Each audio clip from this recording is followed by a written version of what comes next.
Jätteroligt. Hur har det här påverkat det svenska laget? Alla är på bra humör, man känner en förhoppning. Det är bra stämning. Hur är läget med våra 4 svenska killar inför kvällens säsong? Det är bra. De är fokuserade.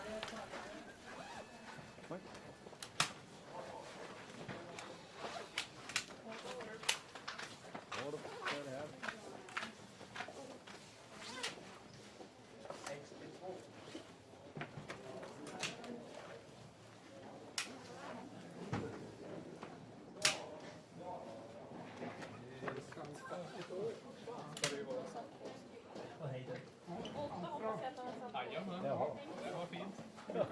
Tack för det.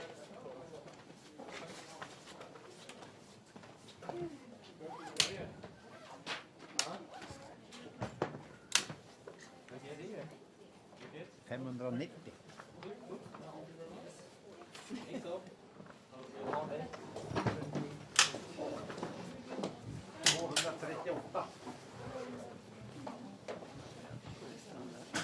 Varsågod. Jag har det. Hopp. Det kommer i tur och ordning.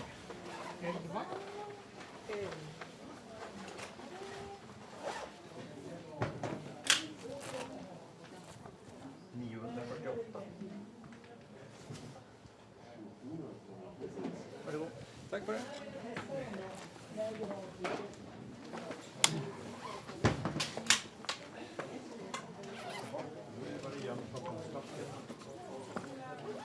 Vilken nummer? 2,8. 19.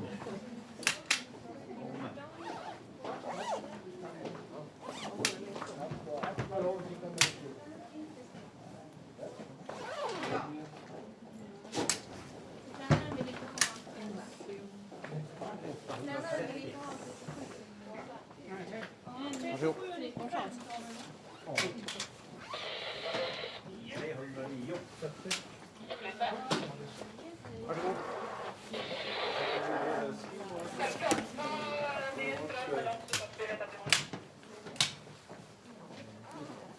358.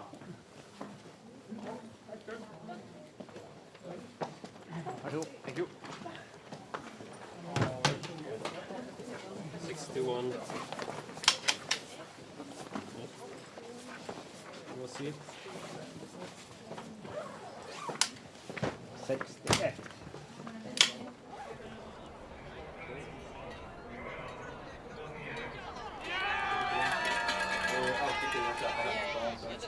Vi vill ha... Hej publiken, och här speciellt hej till min familj i publiken. Jag hoppas ni är en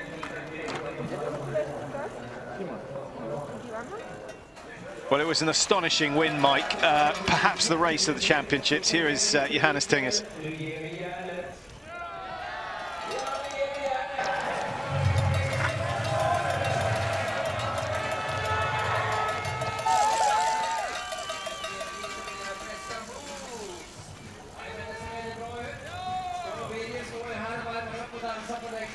And he wins himself a gold jacket. I hope the volume was a little more for you than it was for us. We weren't sure if he was talking at all. It was a sensational race, Mike, in front of your home crowd to produce that pressure. It's a sort of sign, that's the sort of athlete he is. The bigger the occasion, the more you're going to get out of him. Oh, very much, but what then happens is Fourcade thinks, I'm not going to let that happen again, and he's gone away all summer and trained even harder to make sure those finish, the pace at the finish is even better. Well, these are some shots of Johannes Tingers doing his training, and of course Norway now training in terms on the range under Sigrid Mazet, who was Martin Fourcade's shooting coach, and it is all about getting quicker. He's on the clock.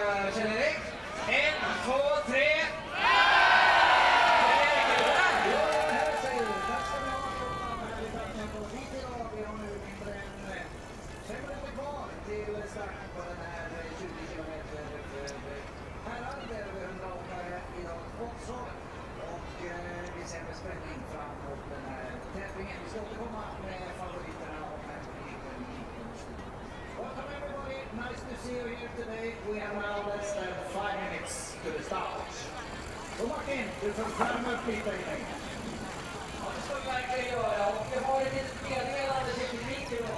little bit of encouragement in there, a little bit of advice. It's all about gaining experience. We're expecting a grand battle between the likes of Bo and Fourcade, and I don't think you can rule Schemp out of the equation either. Those are really the three big men likely to feature in terms of the overall World Cup this year, and of course the World Championships, and then of course we're looking at Pyeongchang. Very much. Interesting to see that clip, and someone as great as Johannes, all he needs is a little bit of tiny bits of information here and there to change. I can't hear you. Don't make it. Switch me. Is it not this one? Can you hear me now?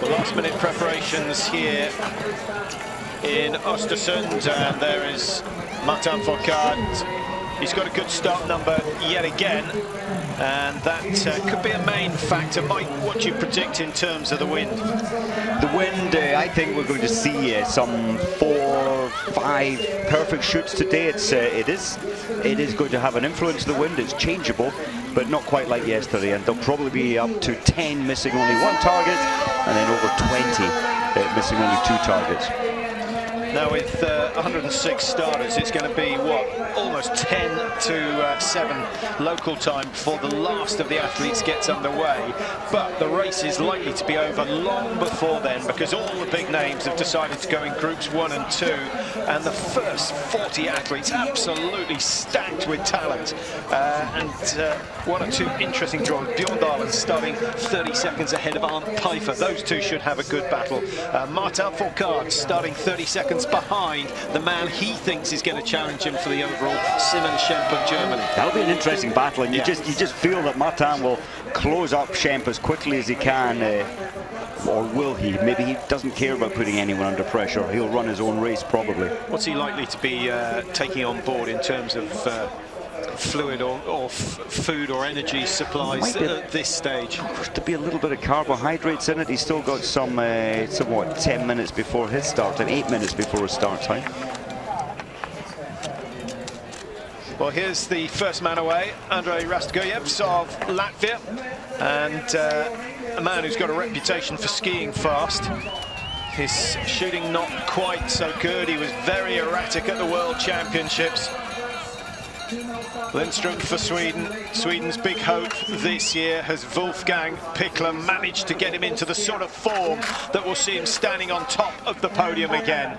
So much competition. Everyone really hoping that Fourcade makes a mess on the range, and then they might have a chance of being the #1 man on the day. Is he beatable? That's certainly what we saw from Fourcade on Sunday. His skiing was excellent. His shooting was impeccable. Very hard man to beat. Rastgoyevs, a member of the Latvian forces, 28 now, so pretty much in his prime. It's going to be interesting to see how he gets on. Not nice to be first away, but the positive side is that the tracks are in pristine condition. They are, and the positives from that first start is that the next time around he'll hook in behind someone with fresh legs, and it will help him in his pacing. So it's a 4-kilometre loop. Five times, that's right. 5 times around the 4-kilometre. What are you looking at in terms of time for each loop?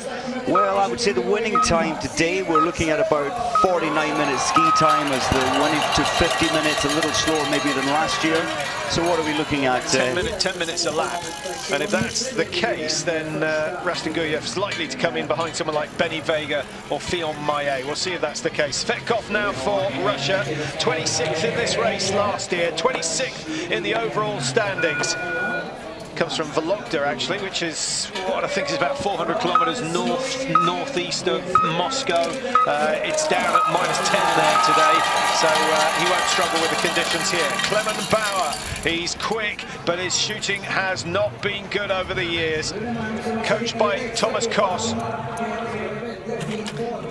Best year was 2009, 2010 when he made the top 20 of the World Cup standings. As we look at Dominik Vindisch, I have to say, Patrick, what I saw from Vindisch on Sunday, he looks sharper, he looks faster, his shooting was excellent, and remember the confidence he carried into the summer from that win in Canada in the mass start.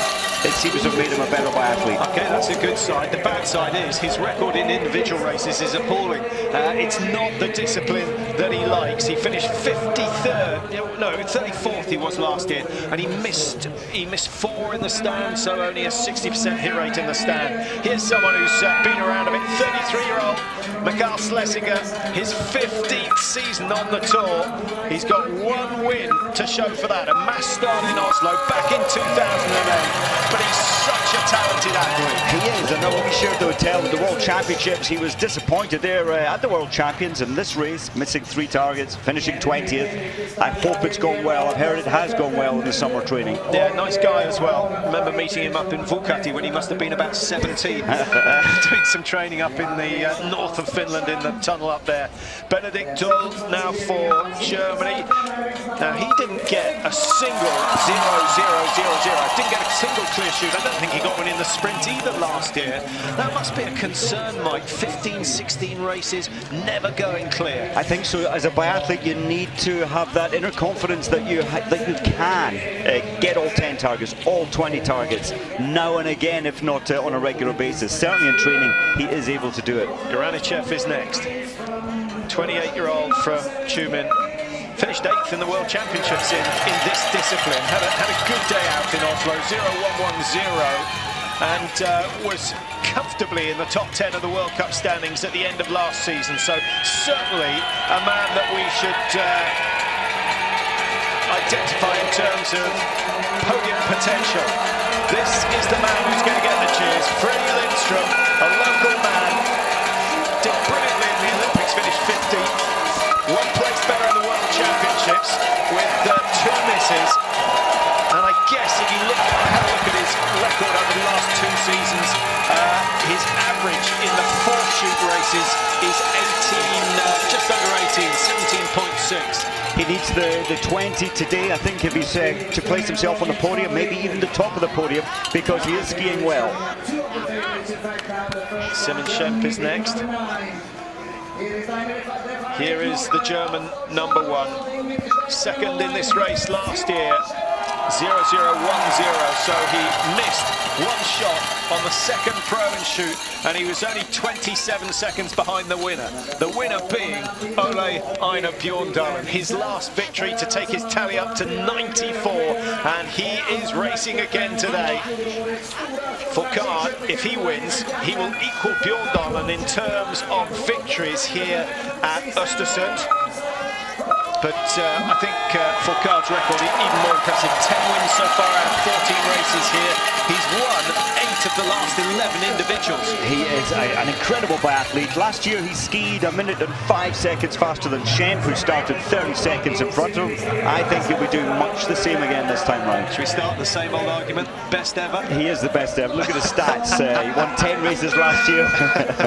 I think he is the best ever. And I think Ole Einar alluded to that at the World Championships. Erlend Bjørntegard of Norway. 26, nice to see him get a run out. Larby Lund also in action today.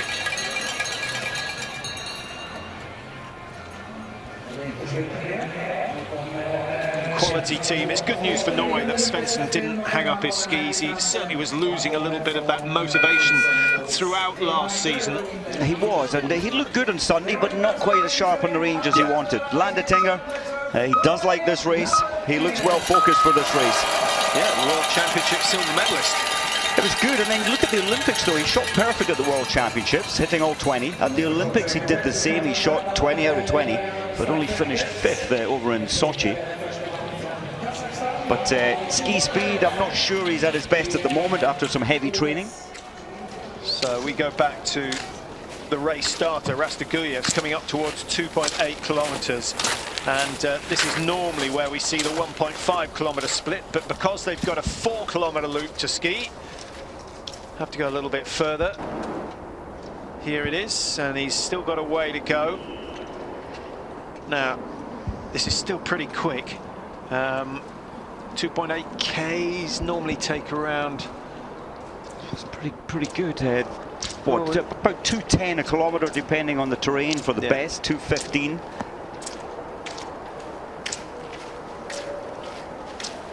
Well, that could be competitive. There's a lot of climbing out there to this part. The course becomes, from this point on, just a little easier down this bend. And in the women's race yesterday, there's a lot of ice, they said, on the corners. We saw Makarainen fall here on this descent coming up now. I think she just took a bad line. You want to take it wide at the top, but a little icy on the inside. Yeah, I think she was she wasn't happy about transferring the weight onto the outside. Actually, had too much weight on that inside ski.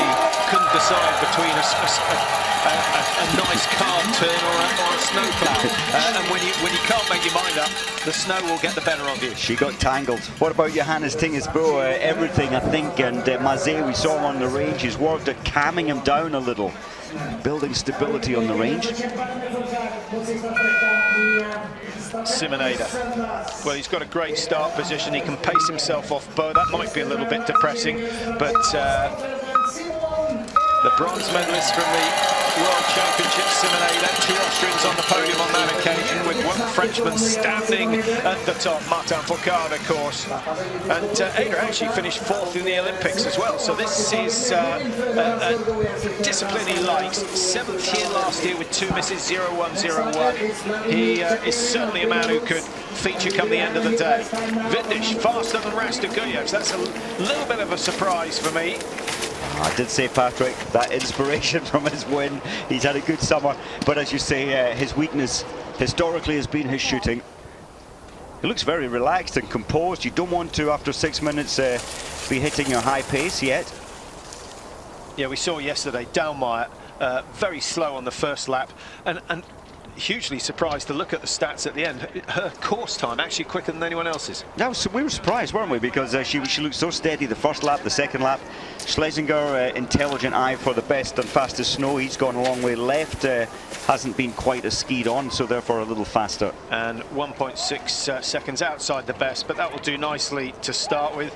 Benedict Doll, he could push that margin down, but when number 9 and 10 come through, that's when we'll really get an understanding of what is possible in the opening stages. Now, I would suspect, Mike, that when we see Bjorndalen, who starts number 25, he will do the same as Dalmeyer, I'm sure. Slow start and build the speed towards the end. I think so. I think we could expect Bjorndalen being 12 seconds, maybe even more at this stage off the pace, just slowly getting himself into the race. Well, that's a big margin. Last year, of course, the great Norwegian champion shooting the perfect 20, and that saw him on his way to World Cup win number 94.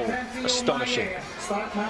And in his early career, Bjorndalen, there weren't as many races. At his best, he could have had another 15, 20 victories had there been the pursuit competition, had there been the mass start competition. Yeah. So there were many more less races back in the 90s when he was winning so many. I was looking at the all-time record for Norwegian winners, and Bjorndalen with 94 has more than the next 5 Norwegians put together. Svensson on 37, Freder Andersen 15, Valfoss 12, actually Johannes Tingesbo on 11 already, so he's moving up the rankings.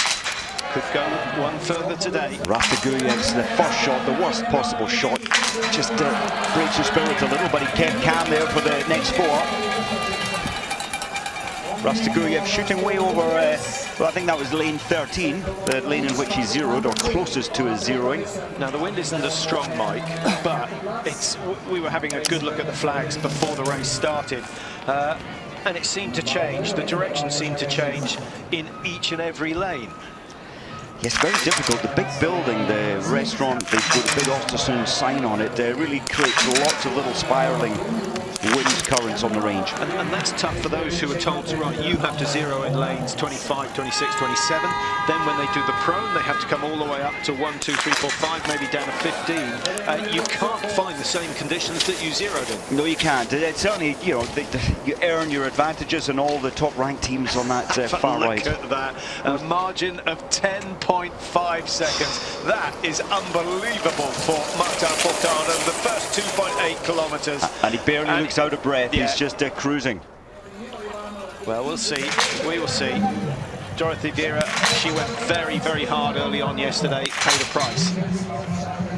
I'm not suggesting that Vera and Fourcade are the same quality. Both very good, but one just slightly better than the other. Very much. Poor old Dominic Vindish there. He took a lot of time over that first shot just to start his race well, and it didn't pay off.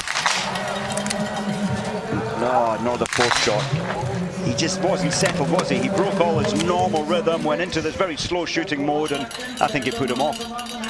So let's see how Mikael Schlesinger gets on.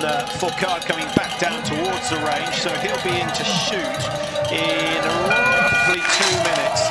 Oliana Gundar about to start. He'll get a big cheer. He does wherever he races. It's an early miss from the Czech, and another. Well, some experienced biathletes really struggling. I thought looking at throughout the whole zero, the wind didn't appear to be that difficult.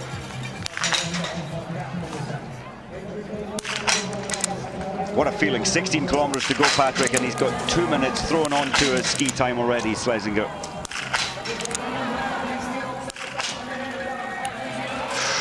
Careless. It was looking very good up till that stage, and the wind probably paying a part there. It's certainly picked up, hasn't it? Yeah, he was a little bit unlucky, and I tell you what, Garanichev won't be happy. He's settling on the range now.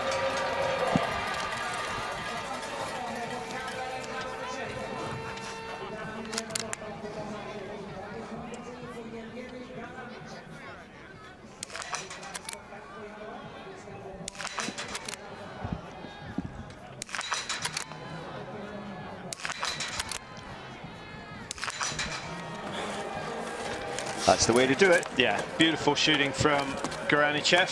Very steady, perhaps not as quick as we've seen from him in the past, but he's shown that it's possible. Lindstrom will have seen that. The local man opting for lane 14. Just checking that, I think that's where the Swedes were zeroing. It is. Absolutely is. They're ranked 14th. Johannes Tingis, 4.6 seconds. He'll be a bit blown away when he gets that split. Well, he will be told that, and I think in his mind he'll think, right, I've got to press harder because I'm not going to let Martin get too far ahead. Well, here comes Fourcade, Schemp on the range, and how much time has Fourcade already taken off Schemp? He's taken 10.8 seconds off him. I think he's trying to psych the German out. Schemp will just try and cut all thoughts out, all impressions that he's got Fourcade beside him out, and stick to his own plan. Good focus, really good focus from Simon Schemp. Fourcade's not rushing. High quality shooting, the last three men, Garanichev, Schemp, Fourcade, and Fourcade has now closed that gap by what, some 20 seconds. We'll get the exact split in a moment. 18.4 inside the next fastest, so that's astonishing. That is astonishing. Yeah. You multiply that, you just feel he wasn't really going at his full pace first lap. Well, we'll try and work out what his secret is in terms of his skiing once we've seen Bjørntegard in action. Bjørntegard, that's why he's in the team, Patrick. He's in really good ski form and has been shooting well. He's only 7 seconds off Fourcade into the range. Lots of movement of the barrel in the recocking. Yeah, that's it. He's filling his lungs so the tip of the rifle goes down as his chest expands. It's worked well. Maze with a little grin on his face. He'll want the rest of the Norwegians to do the same, and he'll be hoping that Johannes Tingis can do it. Landertinger going at the top end of the range. Austria zeroing on lane 2. That's exactly where Landy has gone. You just, you know, when they shoot their 20 shots, it may be up to 30 shots, some will shoot less. You just like to try and get on that lane that you zeroed your weapon on. Norway zeroed in lane 1, so that's where we can expect Johannes Tingis Bo to go. He's checking the flags. That's the trouble with these blinds. You don't know what the flags are doing. And I would have a little window in that blind just so you can keep one eye on the flags. Expensive mistakes. Well, we said he had a good record. He's going to struggle to match his best as we see Lukas Hoffer look good in the relays on Sunday. Looked very sharp, just still needs to tidy up the shooting. Mike, I was a little disappointed. I was hoping it was going to be one of those seasons where he doesn't have any trouble with the targets, but I don't think that's going to be the case. I think he put himself off, didn't he? He thought he'd hit the last shot, hit the first 4. He thought he hit the last. He almost had his rifle on his back. Then he had to rebuild. Yeah. He lost time, and he put himself under pressure. Johannes Tingis Bo 4.1 seconds slower than Fourcade into the range. And look at the wind conditions. Well, he was 4.8 behind at the top of the hill, Mike. Very, very heavy breathing. So either he's been pushing the pace, but we can assume that the skis are running okay, because he's not lost any time to the Frenchman on the way down. Rapid. Needs this, and he's got it. Well, they all looked reasonably central. Very difficult to pick them out when you... I think it was just a fraction low on most of them, Mike, but maybe you saw it better than I. I didn't see it, actually. I was looking at my timings. I'm surprised he's 5.8 behind. I thought he would have pulled back 3 or 4 seconds with the speed at which he shot. But he was breathing a lot harder than anyone else we've seen on the range. I know he's closer to the mic than anyone, but definitely he was on the limit. So maybe just those few extra seconds to prepare. Simonada. You mentioned, Patrick, his bronze medal in this race at the World Championships. On the same venue, his father in 1986 took the bronze medal as well in that same race. That was fast. Just trying to remember what he shot at the World Championships. He was clear, I think. We had both Landertinger and Ada both hit the perfect 20, didn't they? Brilliant shooting. And Landy's missed 2 already.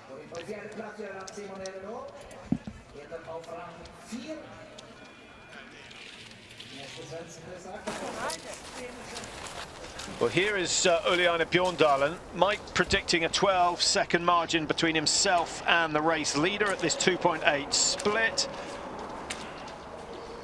Just short, sharp stabs, still using the Skate 2. Well, the V2 as we call it over here.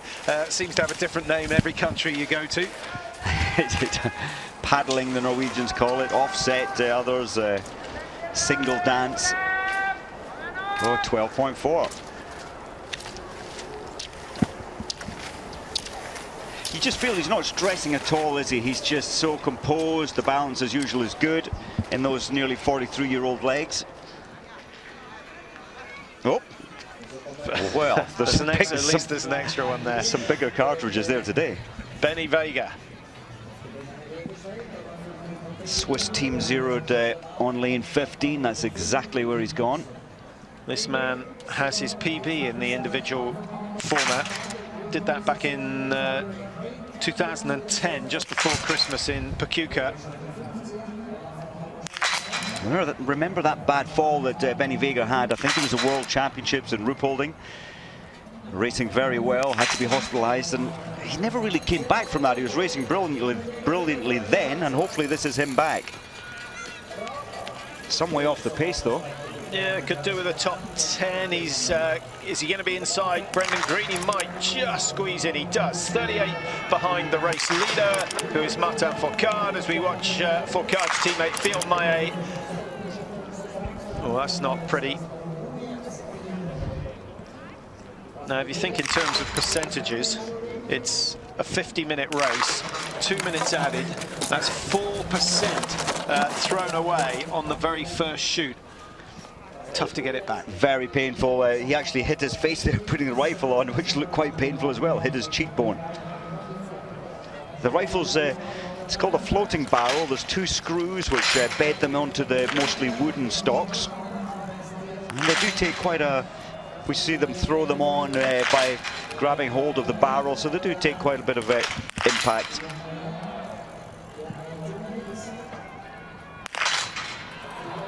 Well, stand used to be Rasteguyev's weakness.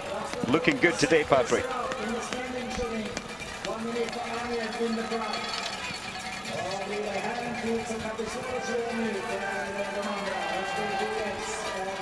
Biathlon has pulled back 2 seconds at his split time before he's coming into the range. Again, indicating maybe the Norwegian skis are, as usual, running up there with the best, if not the best. Pulse 165 as he's settling.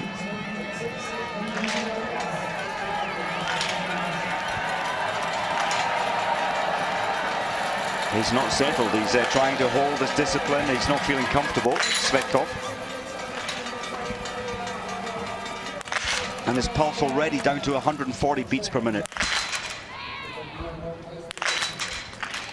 Have a look at the trigger finger. Just slips the end of the glove off the finger for sensitivity.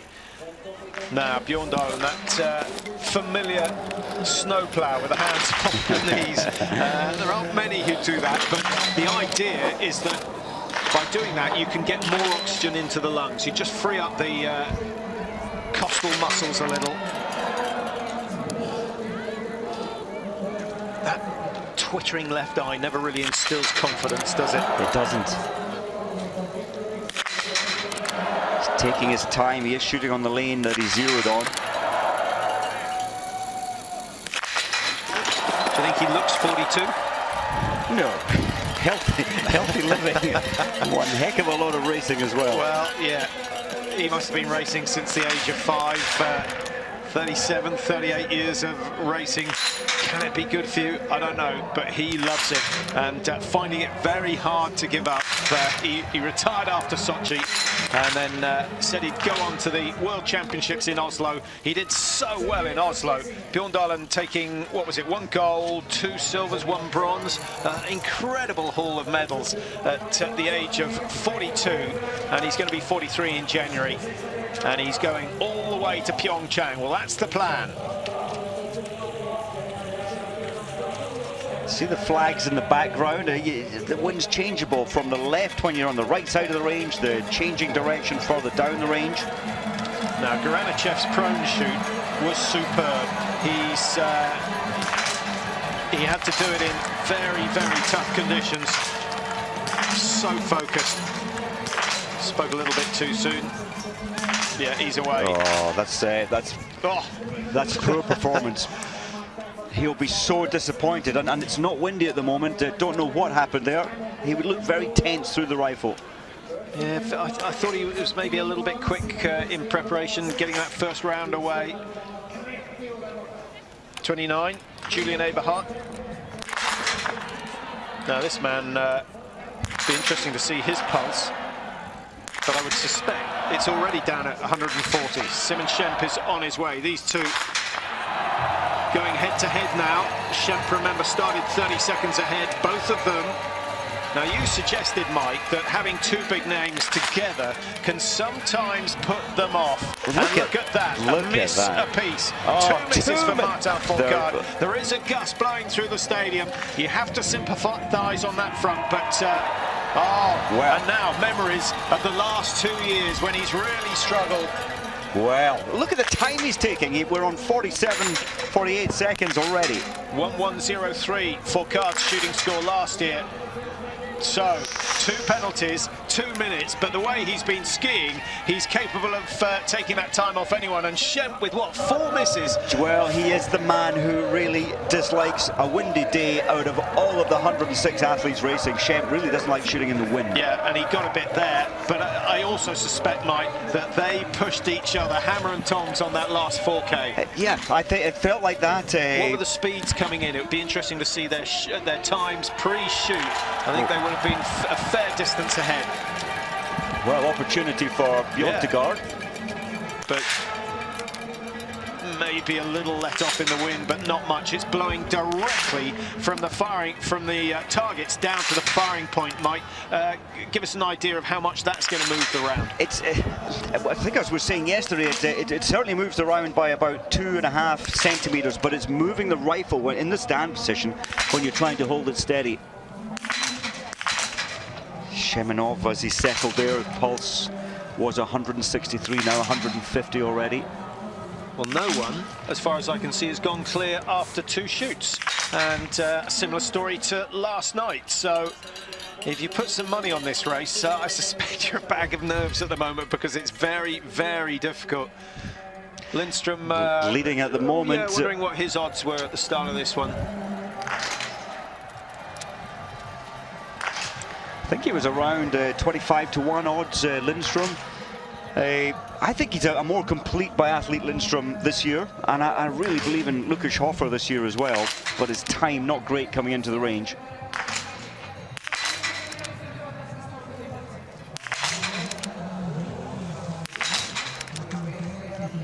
I wonder how many athletes are going to change their tactics. They will no doubt hear that the big names are missing, and that really opens it up. For someone like Lukas Hofer, you can say, OK, let's slow it down a little. Let's try and make sure of the targets. Johannes Tingesbo, this is a big moment, big opportunity for him.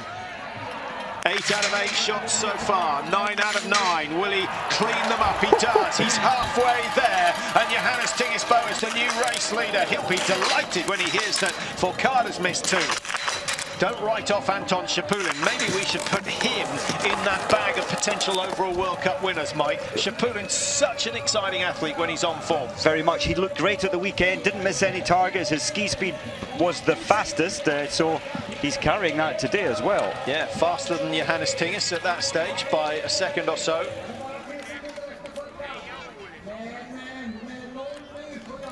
Brendan Green of Canada. Hopefully he's not thinking of last year. He missed 6 in total. Keep your eye on Simonada, top right-hand section of your screen. Interestingly, the Canadians did different training this summer. They went to New Zealand July, August for 3 weeks for the skiing. Brendan struggling, Ader struggling. Yeah, and it's the standing shoot where they're struggling. Lane 16 down to 30. With this wind, I guess it is slightly more affected. And we talked about the big race office, Mike, and the wind just bouncing off that. And that's why the winds are so unpredictable down in those bottom end. Well, there are the standings after the second shoot. Bo is 143 clear of his nearest rival Lindstrom, with Rasteguyevs in 3rd, Martin Fourcade 4 despite missing 2, and Benedikt Doll of Germany making up the top 5 after 2 shoots. So not quite halfway, but not far off. He made it look so easy, and the wind was there, but he was anchored so tightly into the rifle that there was very little movement.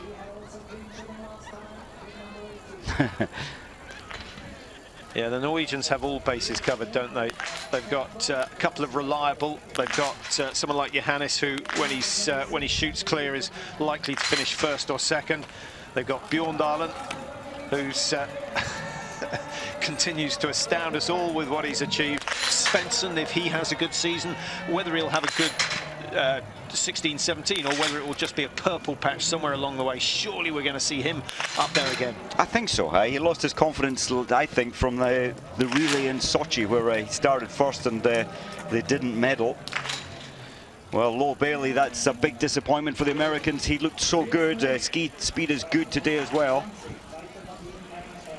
Started well last year, 3 clear shoots, missed 2 on the last one, threw away his chance of going onto the podium as we watch Benny Vega.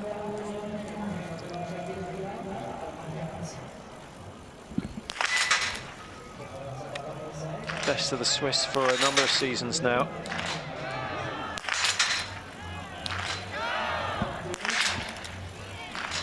Now, the Swiss could teach Dario Cologna to shoot. That would be interesting. He looks, his personality types really, and he is the calmest person on the planet, Dario. So you would imagine he could be taught how to shoot quite easily. Iliev was a very good shot. There's the weights I was talking about yesterday. I'm surprised we aren't seeing more big heavy weight at the far end of the barrel, 250 grams. You said it really helps. That's a pity for Iliev. It didn't help him there on that. It helps you more in the standing than in the prone. You're pretty much locked into the rifle in the prone. Now Rastiguliev, who missed his very first shot of the day, suddenly finds himself in quite a strong position. If he hits 5 out of 5 here, well, he's certainly going to go into the lead because he was the first to start. But I think he might set quite a realistic target if they all go down. He's lying in, what, third after the first shoot at the moment, 146 behind. He's only 3 seconds off second place. It's very promising. He's his best ever. He's at 3 times 4th position. Have a look at the trigger finger. Minimal movement, minimal movement. That trigger pressure looks very light to me. So fractional. He absorbs the first pressure, as it's called, and he's hanging around 45 grams. There was only 5-7 grams to snap it, so it doesn't move the rifle much. Look at that. A new target time is set for the third shoot, 32.02, and Rastiguliev, if he can keep his mind together, and it is a mind game from here on in, that final shoot, the pressure is greater than all 3 other shoots put together, and Rastiguliev is going to be tested to that. And historically, Rastiguliev, he has not shown a lot of strength on that final shoot. I hope he's past that in his career. And actually, Mike, when you're in that position, you're going really well, you know you've got a good time. It's not a disadvantage to have gone early on. You haven't got other people's times to chase. You're not being told, hit this and you're going to win. So maybe this is a good day for him. Very much running his own race. Bjorndalen in, Morovitz taking his time. Bjorndalen hit 5 in the prone. Morovitz likewise. Bjorndalen taking his time. There's the first miss from the Norwegian. Bjorndalen. And again, needs this final one. He's got it. So 2 mistakes at the halfway stage for Bjorndalen, 2 for Andrei Morovitz. So mistakes from Fourcade, from Shep, from Bjorndalen. The only man still clear, Johannes Tingesbo. In fact, he is the only man after 2 shoots to have hit all the targets. Arndt Pfeiffer could join him. No, he can't.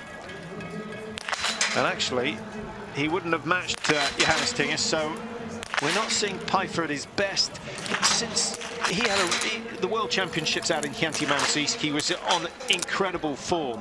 We very seldom see that nowadays. That's right. He's often better after Christmas. We see him at the 2 races in Germany, 2 World Cups. Benedikt Dahl.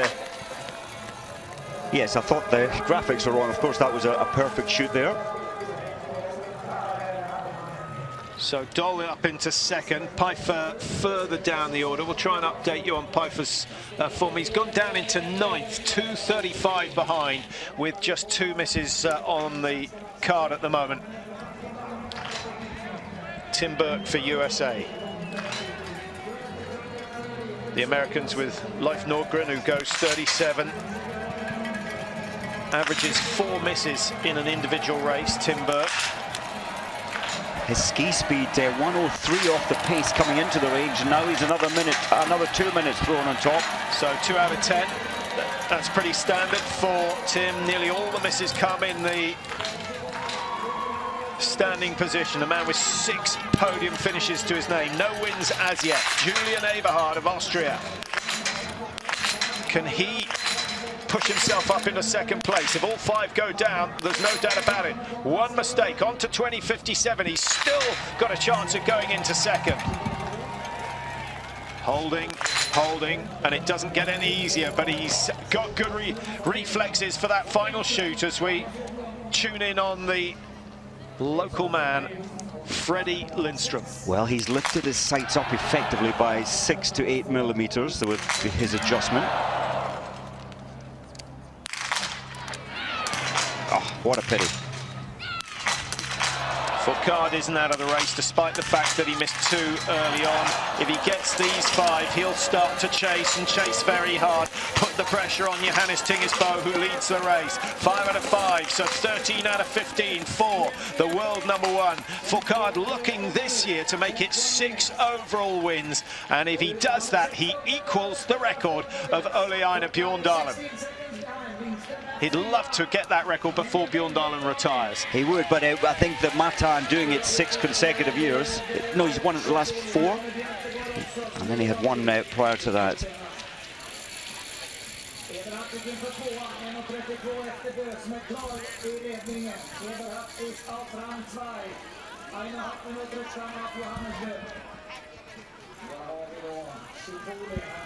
Going back to the first shoot, that time of 9:50 set by Martin Fourcade, still the fastest. Schapulin, Bo, Bjørntegard, Ada, Schem.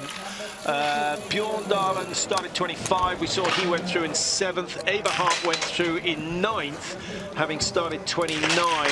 None of the later starters have got themselves into the top 10. So I think this race could be over as soon as number 33, perhaps 35. Actually, we'll go for 35. Once 35's across the line, it's unlikely we're going to see a change in the order.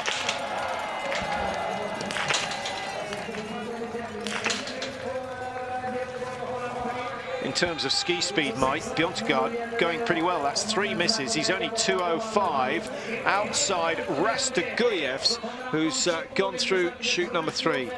Johannes Tingesbo will be in fairly shortly. This, of course, is Hoffer of Italy.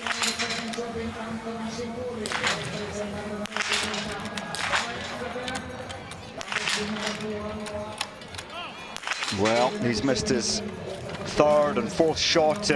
He looked composed. It didn't feel as if it was so windy. Schapulin will shoot fast. That is why he was 100-1 with the bookies. The tendency to do that. Schapulin, a miss. Johannes Tingesbo keeps it clean. He needs these 2, and that really will put the pressure on the French number 1. The world number 1. A little delay, it's gone down, it sounded very heavy. Be interesting to see that Mazet nervous. I think that was a split round. It sounded like a thud rather than a chink. I wonder if Mazet, that look in his face, was it the fact that Johannes broke the rhythm, took about 6-7 seconds, and I think that's what Mazet has taught him. If it doesn't feel right, take a break.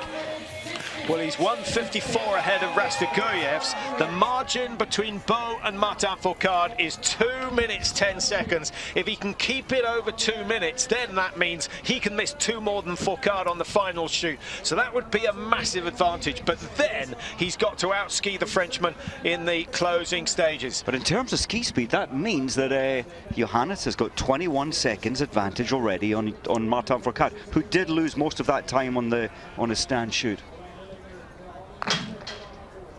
I take that back, 10 seconds. Let's see where they went. Are we going to see number 5? Yes, he was lucky.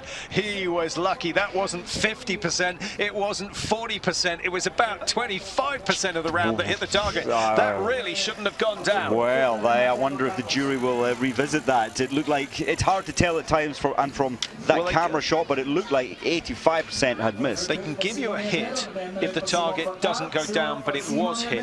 Can they take a hit away from you if it has? They have shut lanes down in the past. They certainly did that. But they're not likely to take that away from Johannes Tinges. No, they're not. Not at all. Not at all. That will remain. The target went down. They were tested in terms of the pressure it takes. I can't remember what Newton force it takes for them to fall over. They're all tested. It's all legal. But he was a little bit lucky there. Schapulin just checking up on his position as we see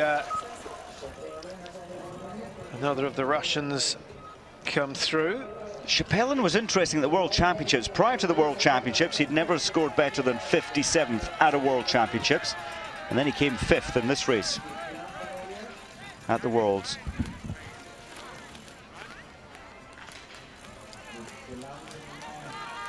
.32.18 won't be matched. Lindström's time of 33.16.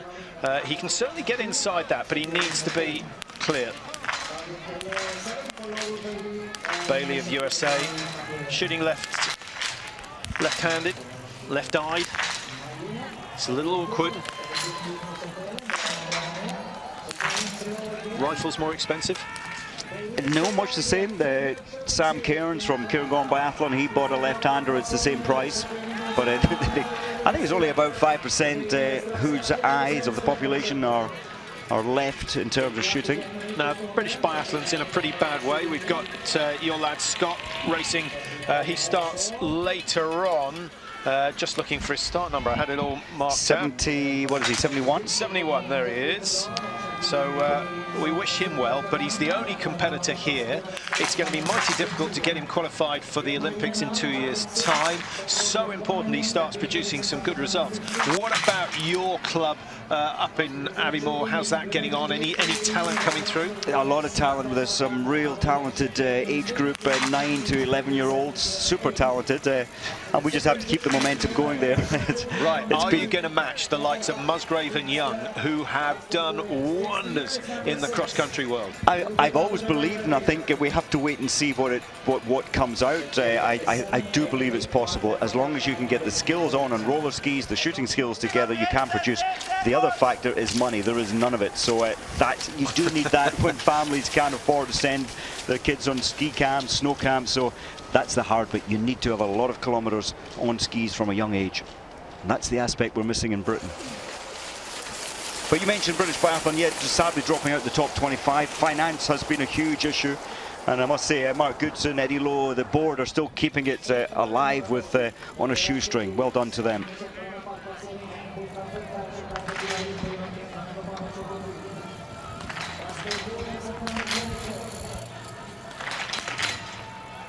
Stunned to silence as we listen to Rastoguyev. Well, we said the stand shoot, and especially the last stand shoot. Oh, what a real pity. Yeah. I think that would have been, had he got them down, a podium for him today, but you can say that for many. Yeah, he missed 2 on the last shoot at the World Championships as well, but he'd already missed 4 before that. But so seldom we see him clear those last 5. Anyone would think they shrank the targets for your final shoot.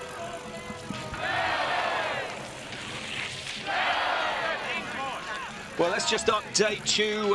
Most of the big names have gone through the third shoot. Bo, Rastoguyev, Foucault, Dole, Chapelin are the top 5 positions. We're still waiting for Bjorndalen, and here he is. He's on Dole's time in 6 seconds' time or so. Needs 5, otherwise he's out of it. Last year, remember when he won, he hit 20 out of 20. 18 is the most he can hope for now. Ski speed, he's 49 seconds slower than Johannes Tingesbo, Bjorndalen into range. Parenthood affecting him. Didn't look like it when he raced last Sunday in the mixed relay. It didn't. He did say that he's not involved in the night feeds or anything, and he said he also feels a little guilty that he doesn't play a part in that. I bet he's just delighted he gets a full night's sleep. Yeah. You're just envious. Benedict Dole with another 2 misses. It's the standing shoot that really is proving very, very testing. Only a couple through the final shoot. Rastoguyev's with a total of 3 penalties. He missed 2, remember, on that last shoot. Otherwise, he was certainly in a position to win. I don't think that's going to happen now. Svetkov needs this. 17 out of 20 might prove good enough for top 10 come the end of the day. That would be a surprise. I know that Lara Delmar was astonished that she won with 2 misses. She was. She could not believe her luck, but it was that difficult, the conditions. And only one of in the women's field of 101 athletes shot the perfect score and took 3rd position. Well, I'm afraid, although you were very hot on Bjorndalen's ski time, you're not going to be so close in terms of the number of athletes that managed to shoot clear today, because we're still standing at 1 at and that's at the 3rd shoot. Quite amazing. I thought we would see slightly better, but it's so changeable today on this range.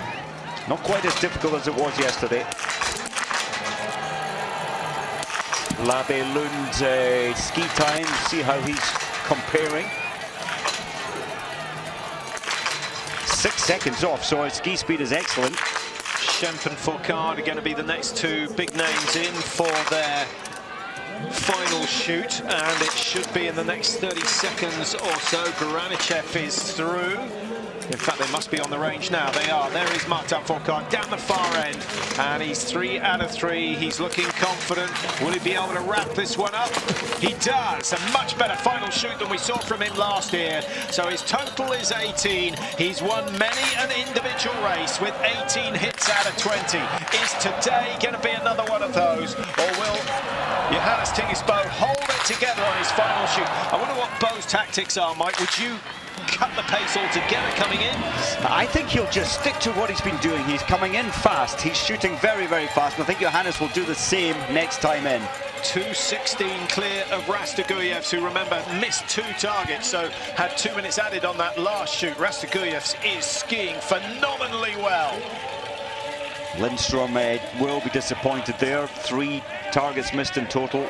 But he's up in 3rd position. I think if you offered him a top 10 last night, he might just have taken it.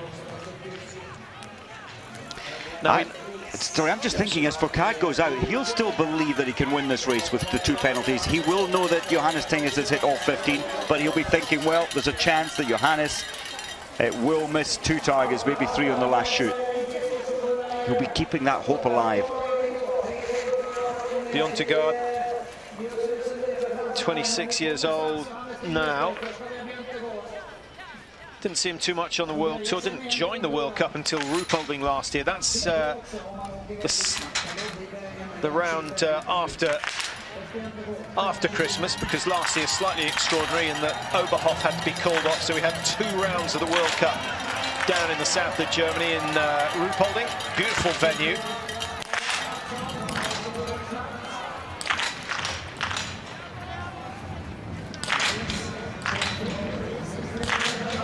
Biathlon a little unlucky with the wind at this moment. He's taking his time. Has missed the first. I think that's Johannes Tinges coming in beside him.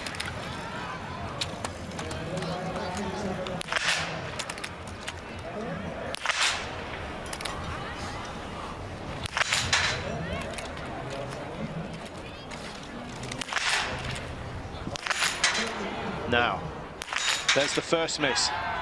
He can only afford 1 more, and even then he's going to have a race on his hands.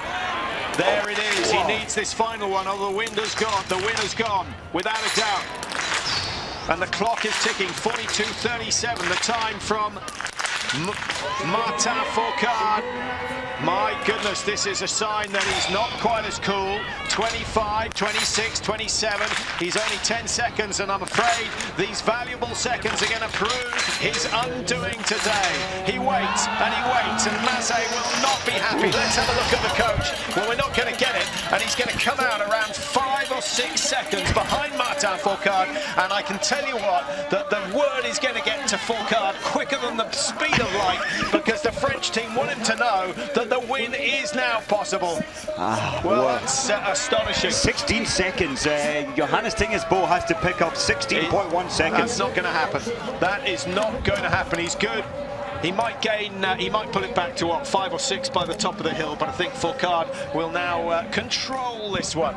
Anyone else in a position to challenge? Shapulin we can't forget about, because Shapulin is ahead of Martin Fourcade going through the 3rd shoot. So the Russian who started number 35, it's going to be a few minutes before he comes in for his final shoot. Have to say, Shapulin has looked excellent today, skiing and shooting well. Yeah, he's got difficult conditions though, Mike. That 15-20 minutes between them. He's had 1 lap of softer snow than Martin Fourcade.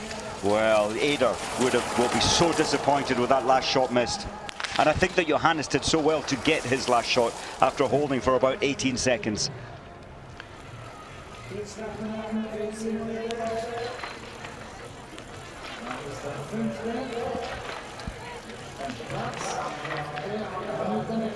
Simon Eder up into 5th place. Bronze medal at the World Championships. He was 4th in the Olympics, as we mentioned earlier on. It's a format that really suits his talents. Well, the Norwegian fans will be bitterly disappointed. Here are the standings after shoot number 4, and the margin is 16 seconds. Johannes can take 16 seconds off most men, but not off Martin Fourcade. Well, he did gain a significant amount in the mass start at the Worlds.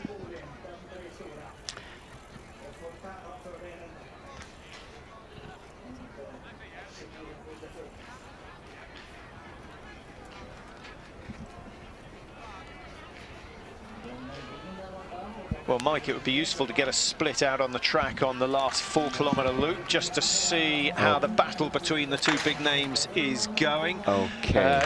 Other names, numbers, we're certainly looking for Schipulin. You know about that. Olione Bjorndalen, he's not out of it. He's only 2:41 behind the leader. So 5 out of 5 from Bjorndalen will put him much closer to the top 3. Good news for the British team. Scott Dixon 0 on his first shoot, and from 78 gone through in the pro, and he's 33rd at the moment. Let's keep that going. What do you think Scott would be capable of if he hit 20 out of 20? 20, I think he'll be losing some 45 seconds a lap in these conditions. The later starters is a little slower, so what we'll be looking at if he gets 20 out of 20, I think you'd be happy with a top 25 position. Top 20 possibly. Long way to go though, only the first shoot completed as we watch Rastoguyev's free skate into the finish. He's a master of this technique. Now he goes for the up-tempo double poling as he comes in. 3 misses in all, 54.02. It's a time that could well finish in the top 5 at the end of today. He's still lying in 3rd place after the 3rd shoot. He's 4th place after the 4th shoot, although lots of athletes have still got to go through that stage. But I would suspect that Rastoguyev's has done enough for a top 10. Here comes Fourcade. How is he looking, Mike? We haven't got that dance, the dynamic dance that we saw in the mixed relay. I have a feeling that Johannes Tingesbo, he will be believing that he can take 16.1 seconds out of Martin Fourcade. We'll get an idea very soon how it is going on the track. Martin, just for me, is not quite looking like he's as dynamic as we see him at his best. Well, Fourcade has taken 10 seconds out of Rastoguyev's on that climb up to that section. So that means that Johannes Tingis has got to take 28 seconds out of Rastoguyev's. That's not easy. It's not easy, it really isn't. But if anybody on the planet in biathlon can do it, then it's Johannes Tingis. And he'll be so disappointed after missing 2. He'll be punishing himself out on the track. Martin Fourcade winning all the individual races last year. As we mentioned at the top of the programme, as you see, Benedict Doll, 1104. Nightmare. That's a horrible way to end the race. Yeah. And he was so competitive for even a podium had those last 5 gone down. I was going to say, Mike, no one has ever been better at individual races than Martin Fourcade. 8 out of 11 wins. He could make it 9 out of 12 today. Extraordinary. Where do you put it? Is it just that the combination of ski speed and shooting? Is it purely down to the fact that he's more consistent than anyone with a rifle? I think it's his strength on the rifle. The 20 kilometers, you cannot afford to miss many. On a windy day, you will get away with missing 2 if you're as fast as he is. He could well win today. It's his strength for me on the rifle. He doesn't have bad days often. Another miss from Bjorndalen, I think probably keeping him off the podium today. 25th last year, I think. Oh no, of course he was the winner here. I was looking at stats from previous years. Bjorndalen's one of those athletes who, when he has a bad race, the next day is usually brilliant. So if things had gone horribly wrong today, you'd expect great things in the sprint. The news on the track at 18.8, Johannes Bo is going the wrong way. He's 7, he's lost a further 7 seconds, and that's to the bottom of the big climb. So it looks like a Fourcade day so far. But Schipulin can upset the sharp end. So he's going to make it 11 out of 15 wins here in the World Cup. And I can tell you what, that every year that Martin Fourcade has won the overall World Cup, he's won at least 2 races here at the World Cup opener in Ostersund. So he started pretty well. 283, will 51.33 be good enough for the win? I think so. Astonishing, having made those 2 mistakes early on. It is astonishing. Here's Johannes now.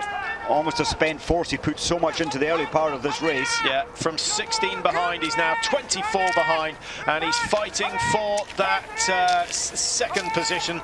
Not too much pressure. I think he should be able to hold on, but that's going to be a bit damaging. The misses on the range on the last shoot when the win was there for the taking, and then, of course, that delay on the last shot.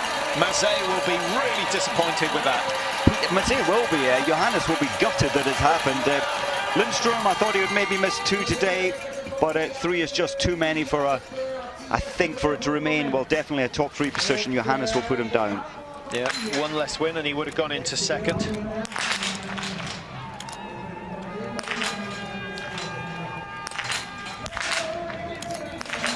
Just looking for any late starters. Shapulin is really the next man we want to watch out for. Simon Schemp, Mike, has had a bit of a nightmare his opening race for the campaign. Schemp started just before, 30 seconds before Martin Fourcade. He came off worse in that duel. Anton Shapulin started 30 seconds ahead of Simon Fourcade and seems to be faring a whole lot better. And if you're wondering why Shapulin's score wasn't on that sheet, it's because he has not taken his 4th shoot as yet. He's out on the course. We mustn't forget how well we didn't see him in the last couple of shoots beyond Darlin. After his final shoot, he's only missed 3, still in 4th position.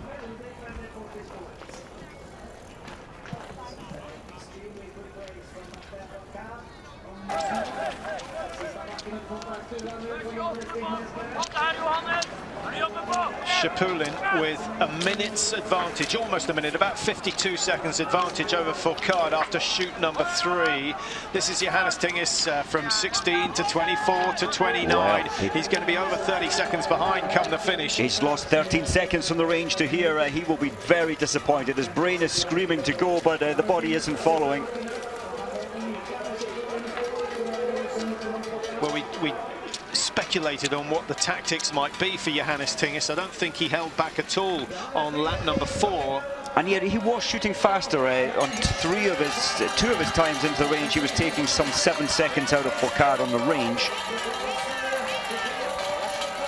He'll be so disappointed and difficult to come back when you know you're winning the race by almost 2 minutes and then you miss 2 out of 5 the last time. It might well affect him next race. Second place for the taking for Johannes Tingisbo. It's one worse than he wants to do. He's usually when he's on the podium he wins, but not today. 29.5 behind. He might just hang on to second. Everything comes down to shoot number 4 for Anton Shapulin. Here he is. Coming into the range, Shapulin in second place, 1:28 behind Bo. Bo missing 2, and still some 48 seconds ahead. Oh, well, I think that's it. I think it's over. It's over. It is now. Martin Fourcade surely has got this one in the bag. Can we see anyone else who started after the top 35 who's in a position to challenge later on? Bormolini started pretty well for Italy. He's gone through the second shoot in 3rd position and is still clear. Roman Rees as well, first time out of World Cup. He's doing well after the second shoot, only 16th position. So 4 misses for Simon Ada, and he's only 3:06 behind. He's skiing really well.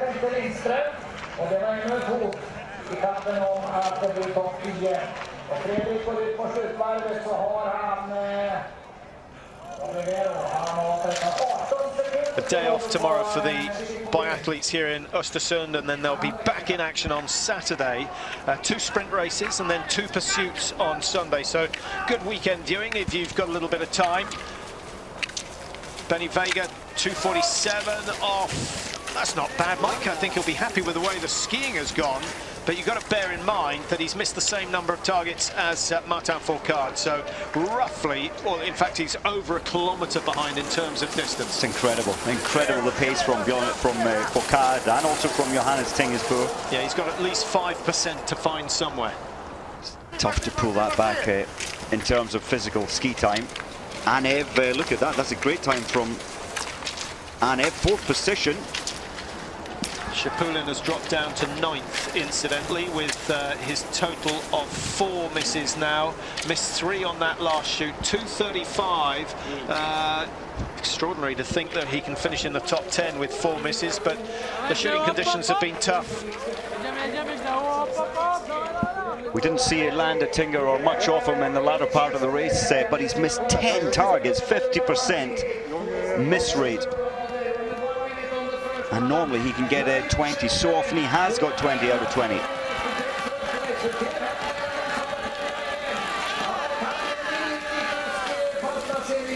And Chapelin, well, that's a very good finish. Just edges Rastogoyev's off the podium positions, 52-58.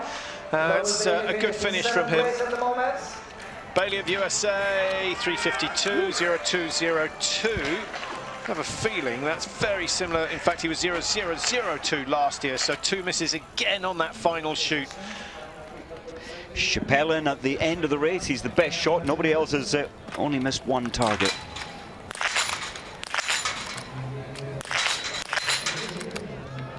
I always think Birkeland's position's fairly compact. Very tight, the hand's so close. He must be feeling good from his win at the IBU Cup, which has brought him in. Yeah, that looked nice. That looked nice, and that is exactly what Johannes Tingesbo needed on his final shoot. The problem probably between the ears, I think, for Johannes Tinges in terms of his it didn't seem too shoot. windy, did it? When Johannes was in, he just had a mind blockage. The pressure, he must have felt it badly, and of course, who wouldn't? You know exactly the value on each shot missed. 1 minute. And once you start thinking that process, it really knocks you back.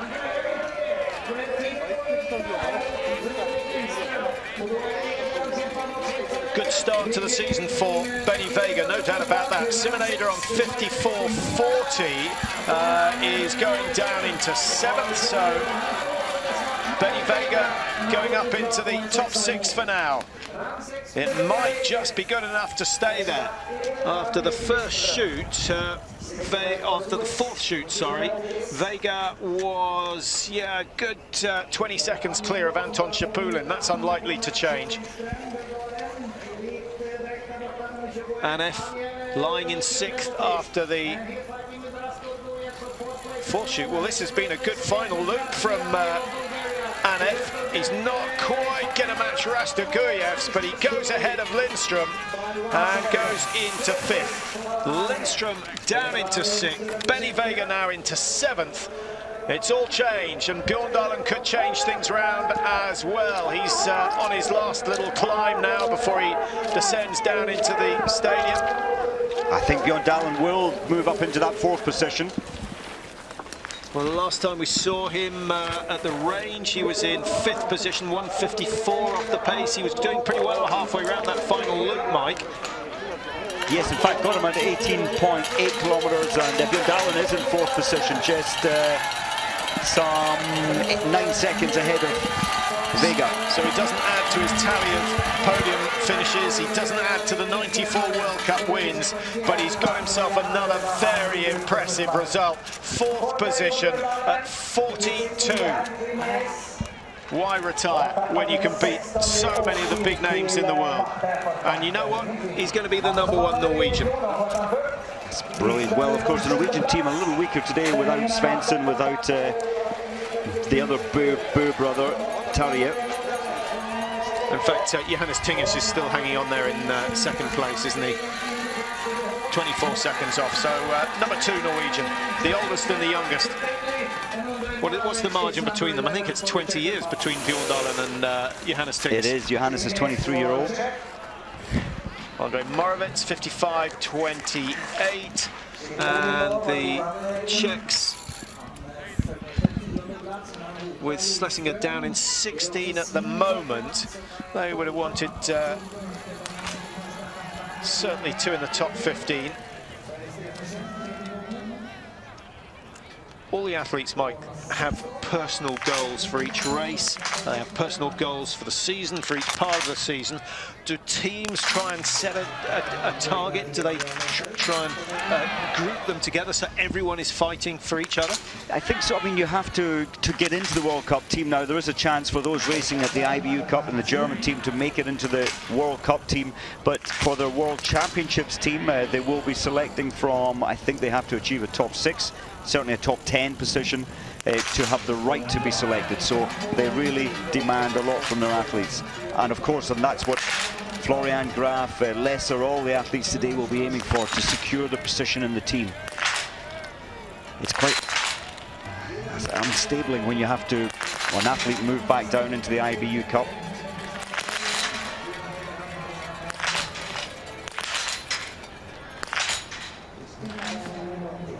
Now, some of these later starters, the wind, I was going to say may change, but it is still quite windy right now. Florian Graf's he's got the short straw here, but so far doing very well. A little mechanical earlier on, so that's a 5-6 second loss.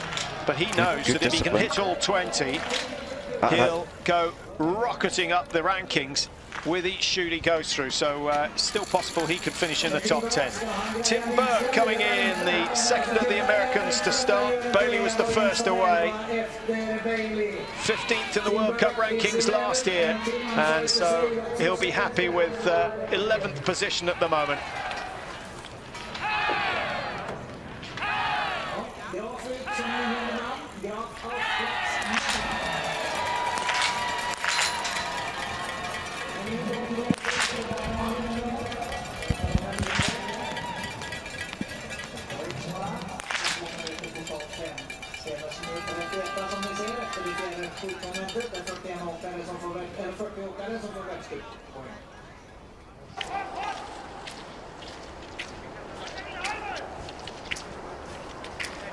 Simon Fourcade, we haven't seen too much of him.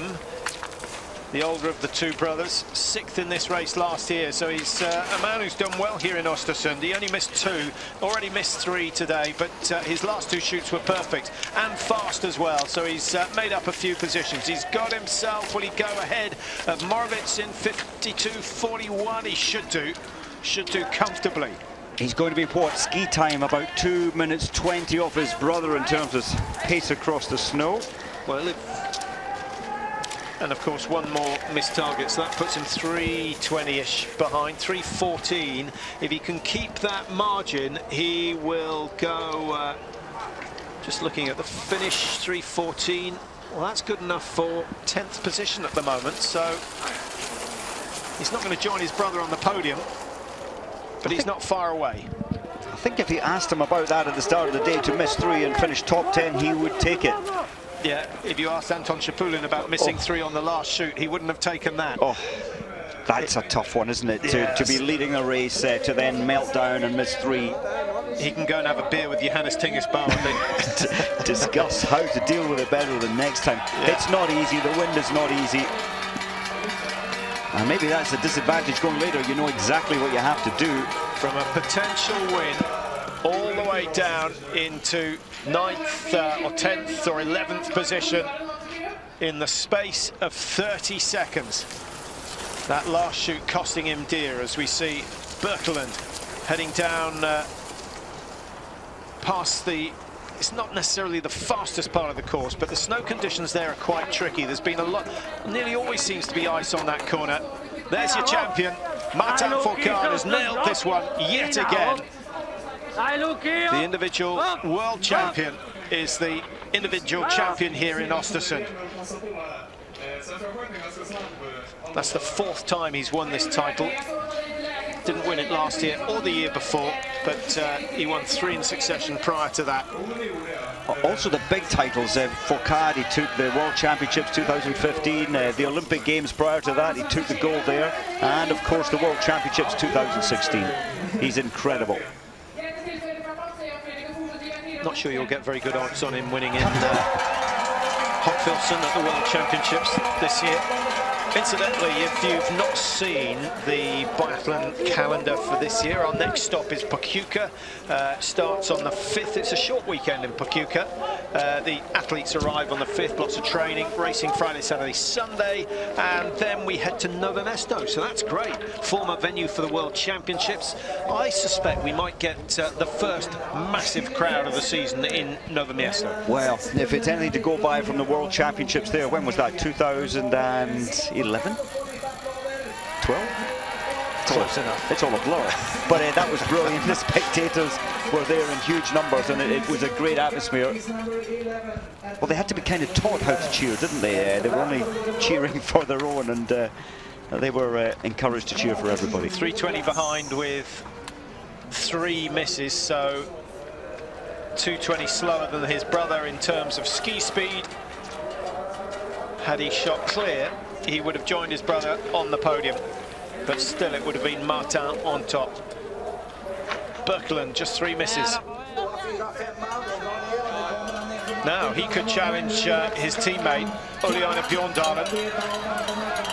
Norway have both in second place at the moment. They've got Bjorndalen in fourth, and Birkeland is going to go into fourth position, I think, ahead of Bjorndalen. He certainly will. So 3 Norwegians in the top 5, and that is a very, very solid start to the season for them. The same shooting result that Ola Bjorndalen, but he leads Bjorndalen by 6 seconds, and it will be last number 4. Well, you might have picked that up, Kjell-Erik Christiansen on the mic in the stadium, and just pointing out that Bjorndalen and Birkeland with exactly the same shooting scores, but Birkeland just 6 seconds quicker. Now that could have been gained in the range. It could have been gained on the tracks. We'll have to have a look at the breakdown of the results after the race is completed. Arndt Pfeiffer Mike down in 23. Clement Bauer 5 misses, 4:48 behind. Nathan Smith, not the start to the season. Canadians have traditionally done pretty well. They nearly always produce one good result here, so maybe we'll see that on Saturday in the sprints. But this man, once again, practically untouchable. I'm not sure there's anybody further back down the field who can really challenge him, even if they shoot clear. He's so fast. He's not untouchable, Mike, because he could have been beaten by 2 minutes if Johannes had cleared the last targets. He has that aura around him. He still affects the way everyone else thinks. Once that's gone, then he will be easily beatable. But at the moment, he still has it. He's kept that aura, and I thought when we saw the mass start last year at the World Championships, when Johannes caught him up, passed him and beat him, I thought that might give Johannes Tingis that feeling that this guy is no longer invincible. But today it snapped him. It snapped Johannes on the range.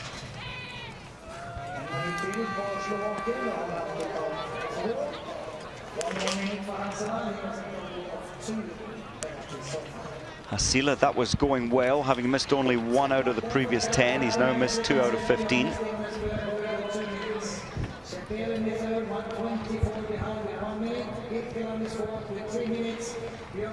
So still 8 kilometers to go for Hasila.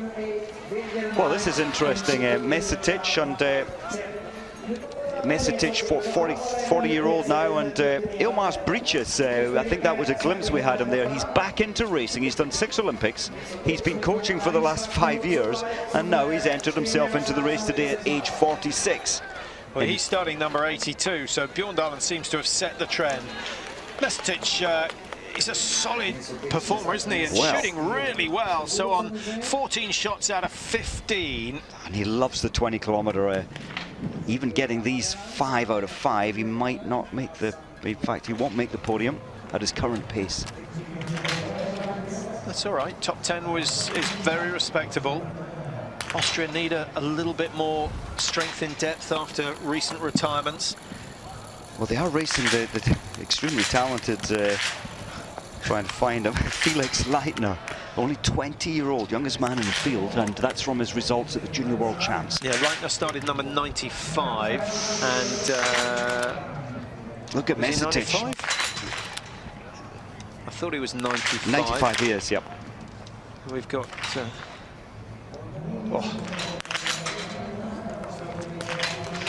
Well, there's the end of the top 10.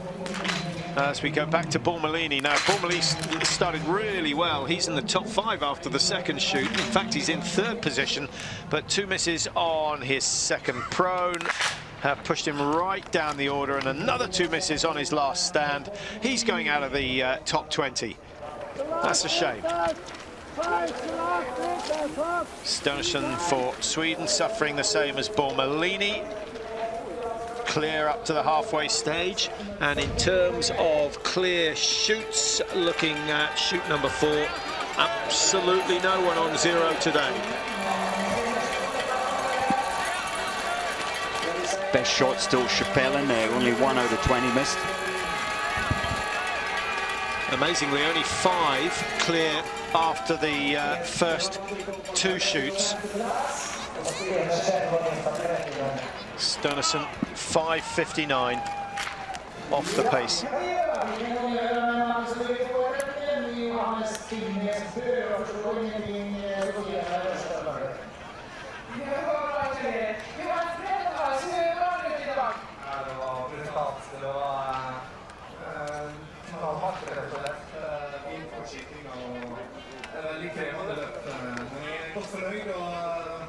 Ja, det sköt 0, 0, 0. Sen blev det tyvärr en 2. Var det extra svårt med sista 2? Tycker du? Now, exciting times for the German team with Florian Graf coming into the range. Mark Kirchner not looking too happy with the way things have gone in terms of German performances. In fact, they haven't got anyone in the top 15 at the moment at the finish.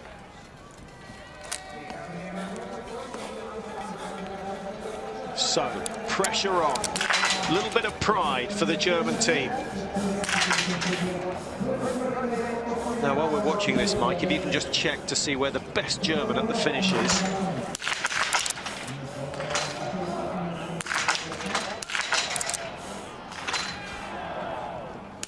Best German, Benedikt Doll, 23rd position. He missed 6 targets.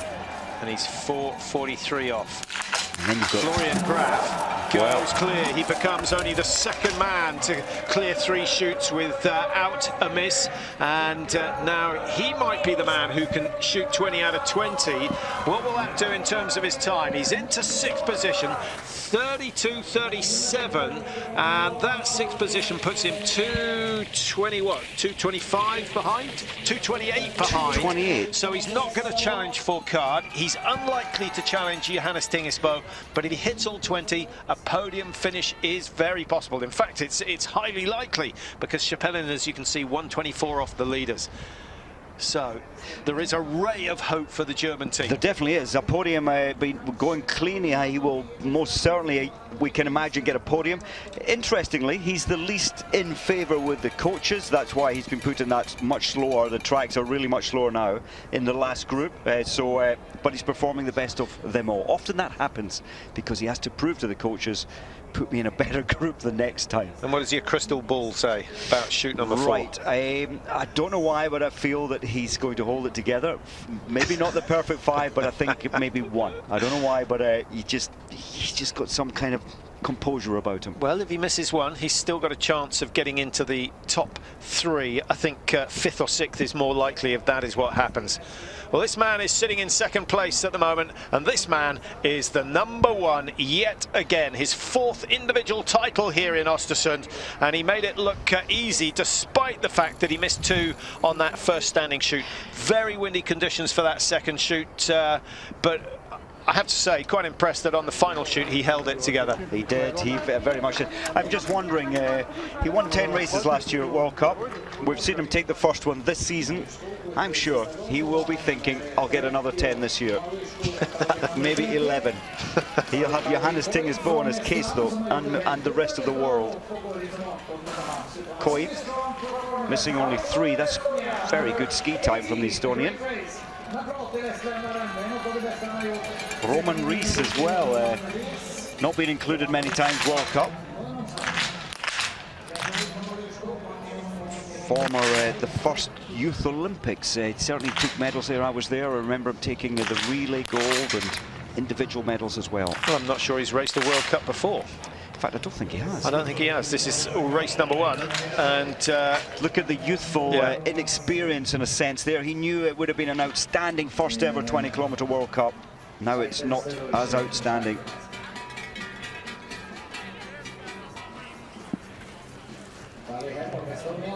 Yeah, those 3 misses alone throw him at least 15 places down the order. Still, there are lots of positives to be taken out of that as we watch Jean-Guillaume Betrix for France, 44.50.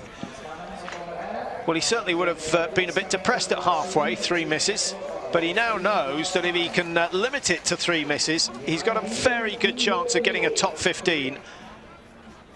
And so many lost so much on this last time in. So many of those with a decent time coming in missed 1s, 2s, 3s.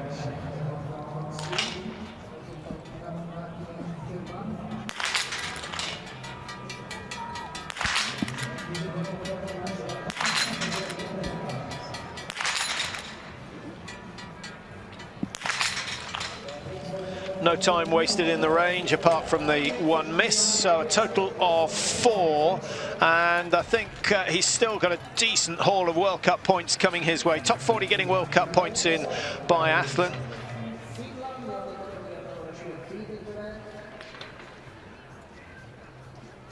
Four minutes 12 off the pace, so 2 minutes 12 slower than his teammate Martin Fourcade. That's a big margin, 4%.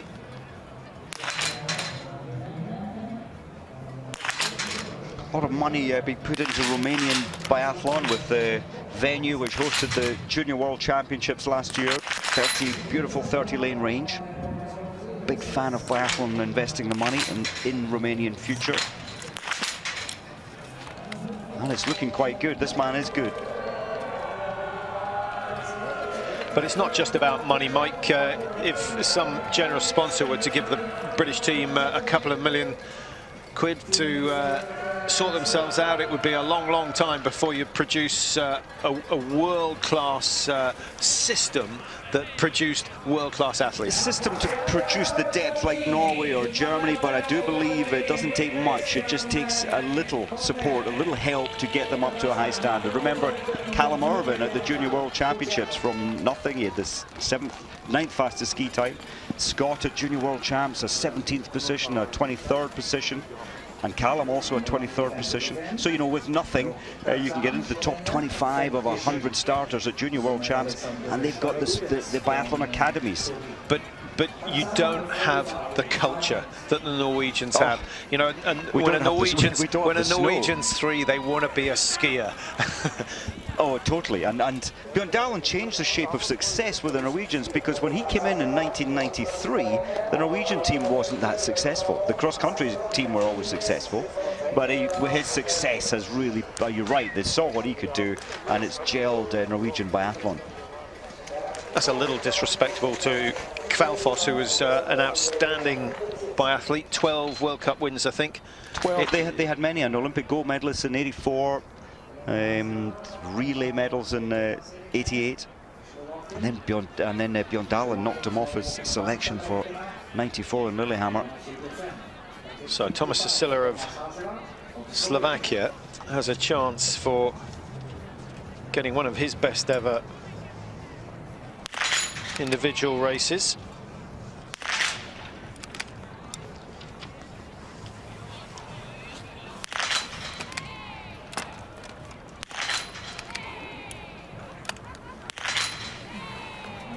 Well, that's a much better performance than we saw last year when he went 1:3.02, finished down in 84th position.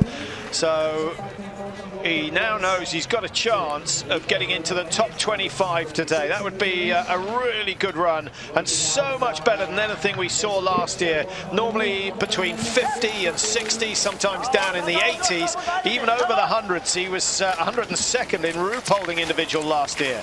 Now, this is the man that might set the stadium alight when he comes in. Florian Graf, as you might have picked up on his score sheet, he has hit 15 out of 15. He's one of only 2 men to go through the 3rd chute, having done that.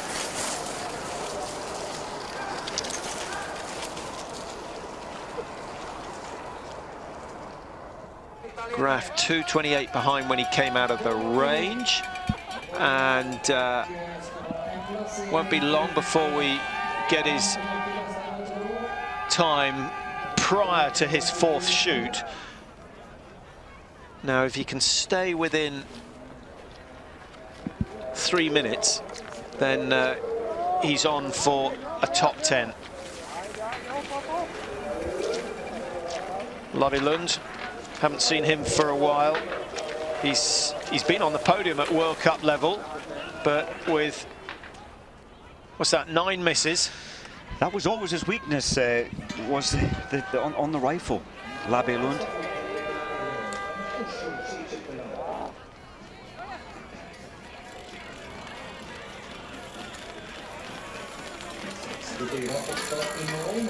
Out of the points, and may well find himself out of the team when it comes to the sprint selection. He's not a happy man. He knows he's let himself and the team down today. Perhaps he had windy conditions for every shoot, but no one else has had 4 difficult shoots. Most of them have 2 or 3. 2 or 3 you would expect. It just didn't go well there for Biathlon.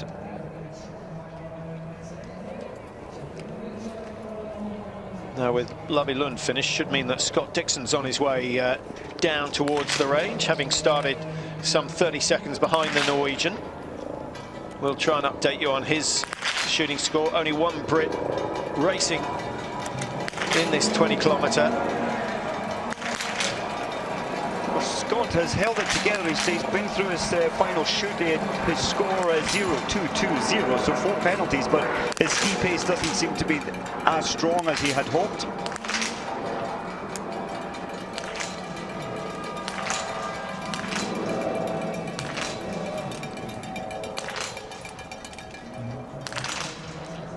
Semakov. The Ukrainians always seem to develop their athletes to have this strength in shooting terms.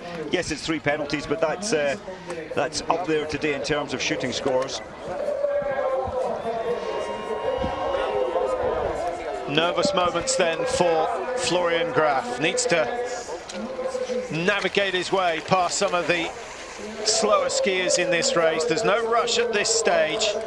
An extra couple of seconds isn't going to make a huge difference. What will make the difference is if he can hit all 5 targets, and the wind is kind. It's eased off a little. What were you predicting, 4? Or 5. He's taking his time. You can see his stomach getting as much air in as possible, short breaths.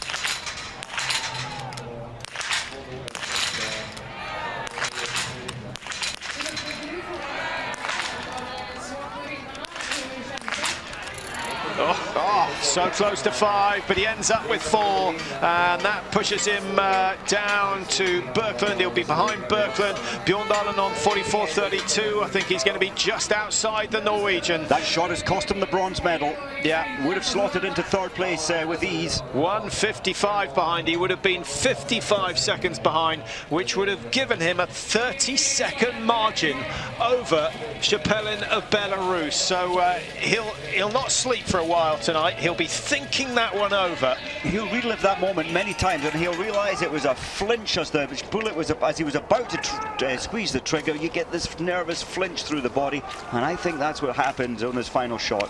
One day, hopefully, we'll have the technology that means we can actually see the sight picture of each athlete on those crucial final shoots, and then it really would improve everyone's understanding of how difficult it is. So difficult. 3:31 behind for Pușianu, and the Romanian has to be happy with that. That's a top 15. That's a fantastic performance from him.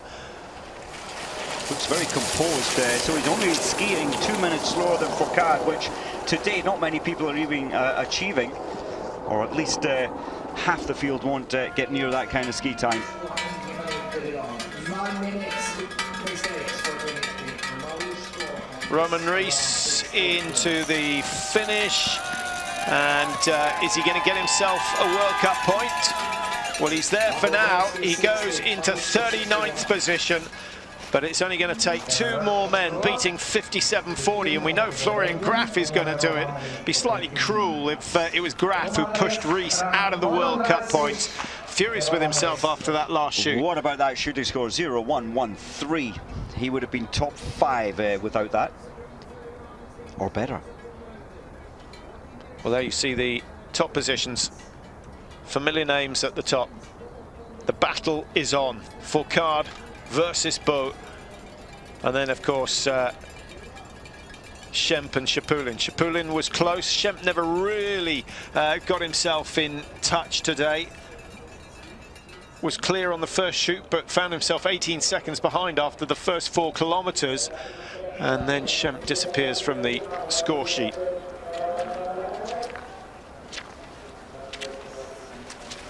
Jean-Guillaume Beatrix on the inside. The not sure what sort of blue it is the French are in this year. Or are we just going turquoise?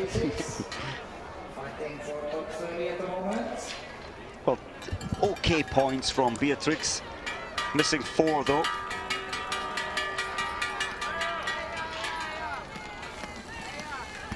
French results? Well, they've obviously got today's winner, and then they got Simon Fourcade, who was in the top 10. He's been pushed down to 12th now.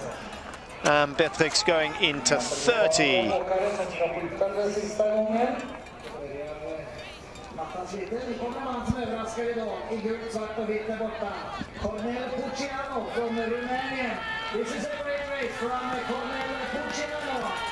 Very few starting outside the top 50 making an impression on the race leaders. Florian Graf, the only one really.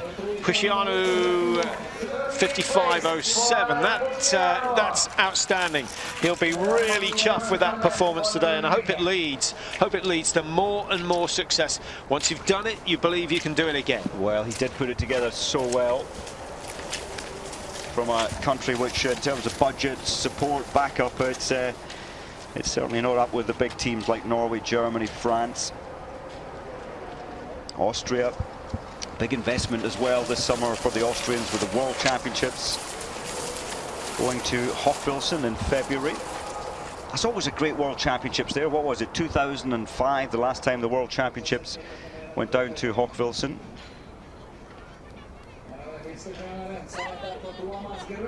Yeah, it's certainly a venue that Bjorndalen has enjoyed over the years. In many ways, it suits his skiing a little better than Martin Fourcade, so maybe we will see a slight equalising of the levels. Johannes Tingesbo, well, he can race anywhere, really. With his ability to fight and push himself more than anyone, those hills, I think, in Hochfilzen really suit him. Where do you think Fourcade gains in terms of skiing? Do you think it's the steeper climbs where he manages to hold that sort of more dynamic technique longer than anyone else, or do you think he's just efficient on the glide, which is usually where the Norwegians are good? It is usually where the Norwegians are good. I think he's got himself to such an incredible ability to balance on his skis. He's one of the most efficient. There's no wastage at all with Martin Fourcade, and you can say that for many. Here's a little look at his finish. That's just so composed on the skis. All his energy, all that weight drops beautifully at the right moment to get the best speed forward, and he never looks out of breath.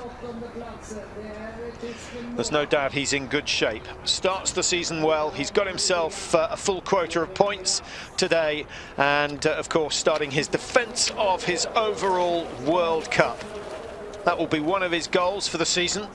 Reach number 6 and equal Uliane Bjorndalen, but he'll also want some precious medal from Hochfilzen and the World Championships, and in addition to that he'll want to set himself up for next season and dominance at the 2018 Olympic Games.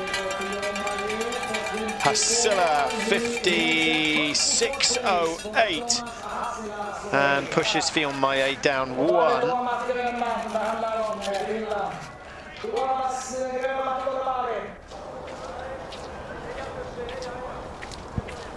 Now here is Florian Graf. How's he getting on? 19 hits out of 20. There are only 3 men I can see who've done that so far. Gronman of Finland has hit 19. Florian Graf we know, and Chapelin, who's lying in 3rd position at the moment. Well, Florian needs to keep the pace on. I think he's only, last time I looked, 3 seconds ahead of Rasteguriev's time. 51.22, that would sound about right for this split. We might see the Latvian holding on to 7th place. I think we will. Yeah. Lindstrom's going down a position, surely. Another 20 seconds to get to the split. Great shooting though, 0-0-0-1. Only 2 athletes today hitting 19 out of 20. He's one of them. I'm pretty sure his coach was giving him 6th position. He might have been at the last split. He's not now. He's dropped down to 8th position. He looks a spent force. He's not the only one. I wonder if I didn't quite get it. I think he was saying you can fight for 6th position, but I don't think he can.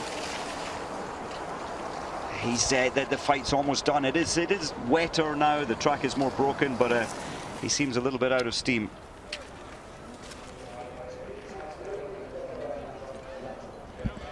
Well, I think for me, the performance of the day ignoring the 3 podium finishes. Chapelin's outstanding. Rare to see him on the podium. Pușianu of Romania, Mike, it's an unbelievable. He was 84th in the World Cup last year. We saw a couple of good races from him at the World Championships. He did really well, actually. He shot 0-0 in the sprint at the World Championships, got himself into the top 30. But today he's sitting in 13th place and gets his best ever haul of World Cup points. Gudmundshaug for Norway in 23rd, 5 misses.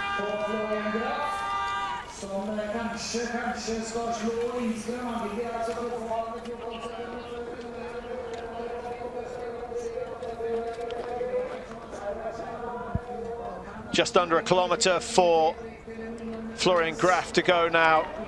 Steep little climb, and then he breaks to the right, back down towards the stadium.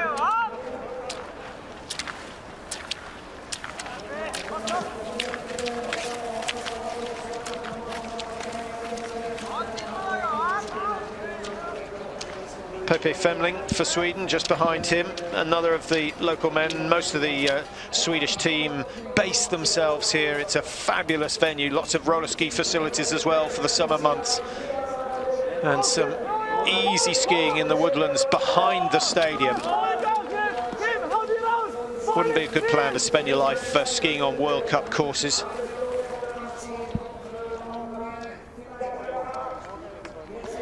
Well, he's certainly put a good fight in this last part of the race, Florian Graf, and he knows the importance of this. We only saw him race 2 World Cups last year. Both of them, of course, in Jantti-Mansisk right at the end of the season. He's shown a little bit of form there, but nothing like we've seen tonight.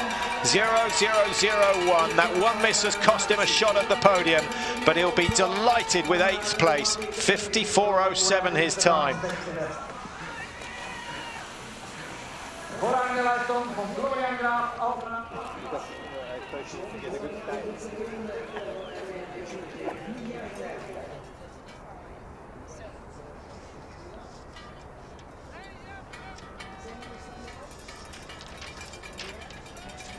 What are we going to do?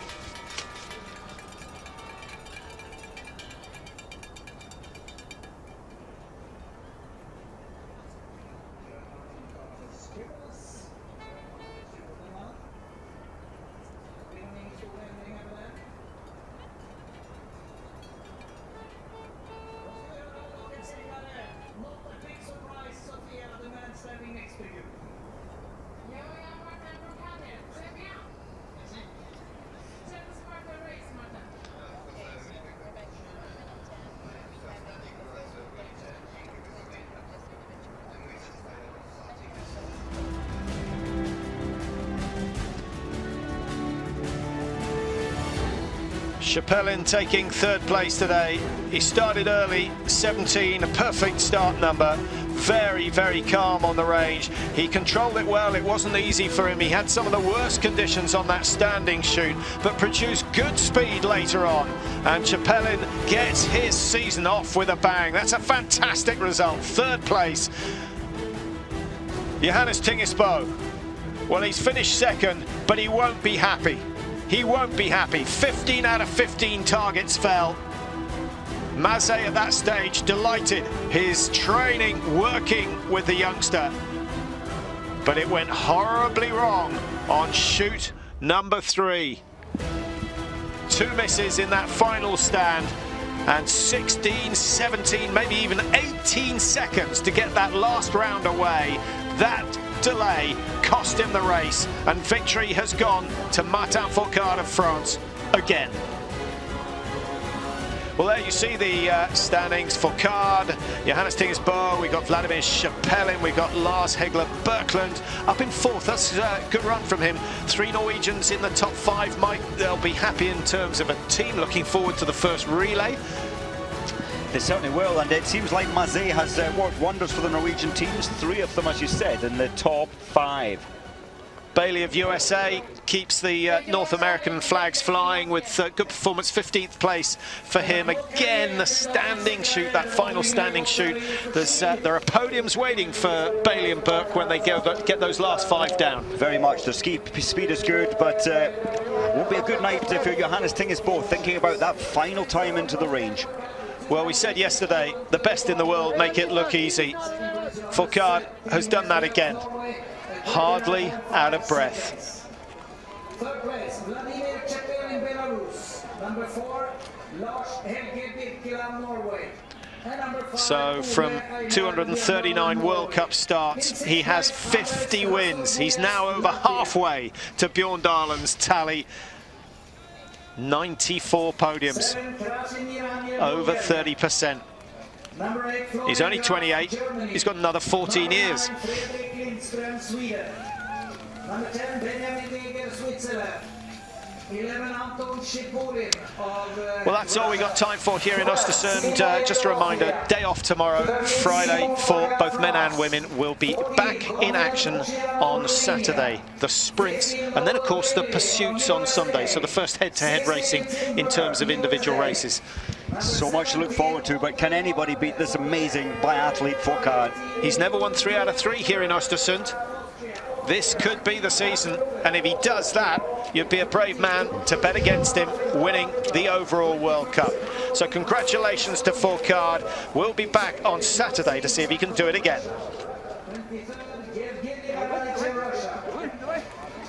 24 is Vegard Jagmundsen, Norway. 25th, Mikael Schlesinger of the Czech Republic. Number 26 is Daniel Mesotic, Austria. 27, Thomas Hassela, Slovakia. 28, Quentin Fillon, France. 29, Martin Ocheras, Slovenia. Number 30, Benedikt Dom, Germany. 31, Erik Lesser, Germany. 32, Arne Pfeiffer, Germany. 33, Kevin Bauer, Slovenia. 34, Vladimir Iliev, Bulgaria. 35, Jean-Guillaume Beatrix, France. 36, Matej Kazan, Slovakia. And number 37 is Anton Sinapov, Bulgaria. 38, Thomas Bormolini, Italy. 39 is Mitja Drinovic of Slovenia.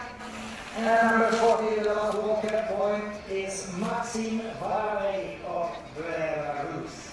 Torsten Stenersen är 45, Jesper Nerin 69 och Petter Fleming 82 just nu i den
pour samedi quoi.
The six best in the finish, so Biathlon down the Ostersund should be in the big Biathlon.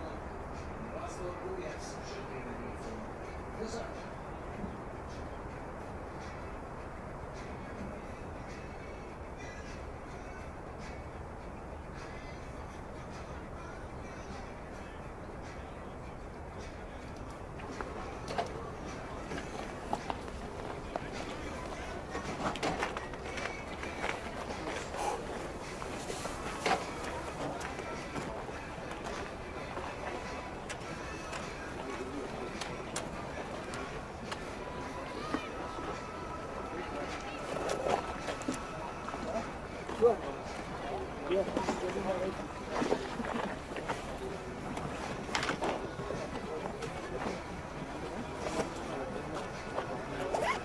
Bravo, encore deux.